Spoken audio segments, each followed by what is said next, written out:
You're listening to Do This First, a daily personal development podcast that focuses on science-backed, actionable steps towards your best year ever. Hi, I'm Sandy, your host. Today we're continuing with life lessons from the Romantic Era Poets. And of course, we've started on the third generation of Romantic poets, following the more prominent first generation, such as William Wordsworth, Samuel Taylor Coleridge, and the second generation, including Lord Byron, Percy Bysshe Shelley, and John Keats. The third era poets maintained and developed the Romantic tradition into the mid-19th century, like George Darley, who we spoke about in our last installment, as well as the tragic Thomas Beddoes and others. However, consistently, it is the Brownings that are often mentioned among the very best third-generation Romantic era poets and Victorian era scribes. It is fair to say that the Brownings, along with Lord Tennyson, who we'll highlight tomorrow, were the bridge or transition from Romantic era to Victorian era. Elizabeth Barrett Browning and Robert Browning were two of the most renowned poets of all time. They were known for their passionate love for each other, as well as their prolific bodies of work. Their love story is really one for the ages. It starts with Robert Browning first contacting Elizabeth in January 1845 after being deeply moved by her poetry, particularly her collection Poems, 1844. He wrote her a letter expressing his admiration for her work, saying, "I love your verses with all my heart, dear Miss Barrett." They exchanged nearly 600 letters over 20 months, which is one of the most famous epistolary exchanges in literary history. Through these letters, their intellectual and emotional bond deepened, and they ultimately fell in love. They finally met in person for the first time in May 1845. It was a love that transcended distance, illness, and societal expectations, and inspired some of their most famous works. Elizabeth, unfortunately, did not have excellent health, as a riding accident when she was 15 impacted her spine, and she was constantly in chronic pain.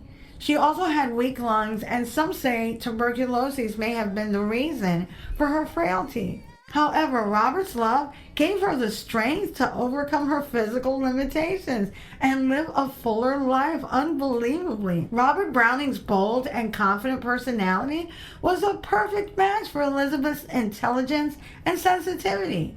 He helped her break free from her father's strict control and encouraged her to continue writing and publishing her works. She was already like 40 years old. One of her most famous works, Sonnets from the Portuguese, was inspired by their love and remains a classic of English literature even today.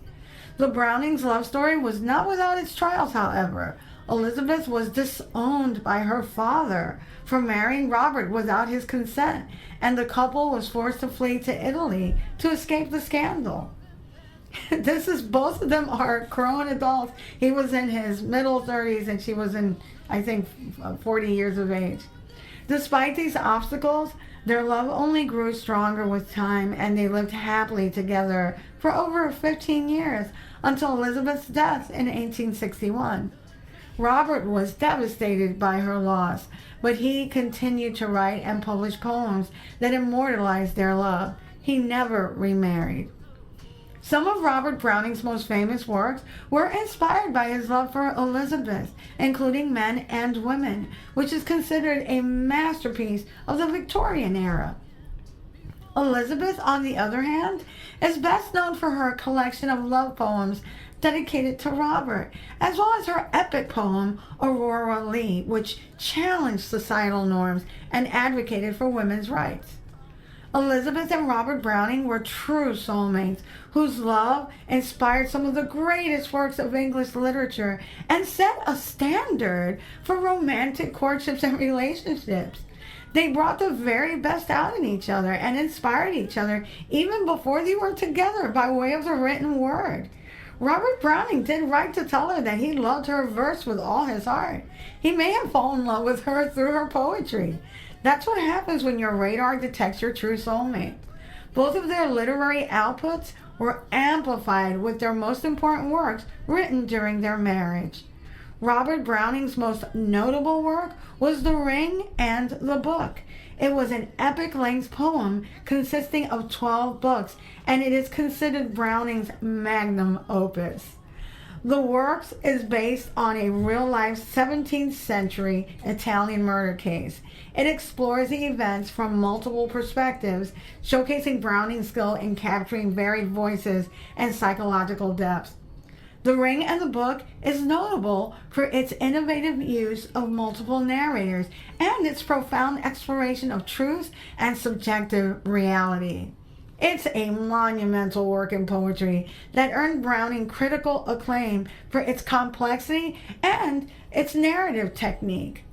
Elizabeth Browning's most famous piece is Sonnet 43. It was written during her courtship with Robert Browning and published after their marriage.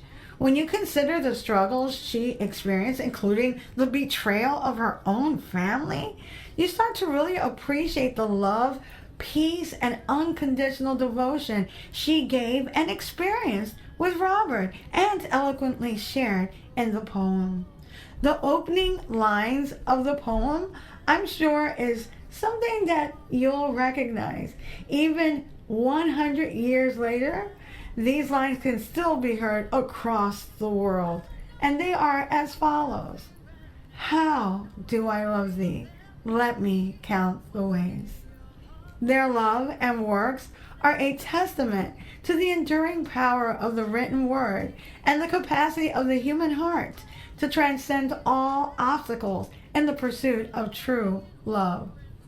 They married in secret on September 12, 1846, at a parish church in London. Elizabeth's father was known for being tyrannically opposed to any of his children marrying, hence the secrecy. Shortly after the marriage, the couple did move to Italy, and they settled in Florence. The move was partly to escape Elizabeth's father's disapproval, and partly for the health benefits of a warmer climate for Elizabeth. They lived in Italy for the rest of Elizabeth's life, residing primarily in Florence. By all accounts, Robert Browning was an extremely devoted and caring husband. He provided constant emotional and intellectual support to Elizabeth, encouraging her literary pursuits and cherishing her work. The move to Italy, which significantly improved Elizabeth's health and well-being, is often seen as a testament to his care and concern for her. The Brownings had a true intellectual partnership, often discussing and critiquing each other's work with mutual respect and admiration for each other's talents. There is some relevant scientific research that supports the power of love assertion in the Brownings. Positive emotional states associated with love and support can boost the immune system, enhancing the body's ability to fight off illnesses, such as what Miss Browning was able to experience, Elizabeth was able to experience. Studies have demonstrated that people in loving, supportive relationships tend to have stronger immune systems. This is Eisenberger, 2007. Also, emotional support from a loving partner can improve mental health and reduce symptoms of depression and anxiety and increase overall happiness. Close relationships are associated with increased emotional resilience and lower rates of mental health issues. That's Umberson, 2010. People in happy marriages tend to live longer and report higher levels of life satisfaction compared to unmarried people. Various studies have found correlations between strong social bonds, including marital status, and increased longevity. That comes from Holt-Lumstad, 2010. Robert and Elizabeth Browning's love story and works are a historical and scientific testament to the miraculous healing power of true love. Tomorrow, we'll focus our lens on Lord Tennyson, who was also a very important bridge between the Romantic Era and Victorian era of poetry. To read a full transcript of this podcast episode, visit dothisfirst.life. You can also sign up for my weekly newsletter there and listen to all 229 podcast episodes and counting. My YouTube channel is at Do This First, and I'm currently at over 6,900.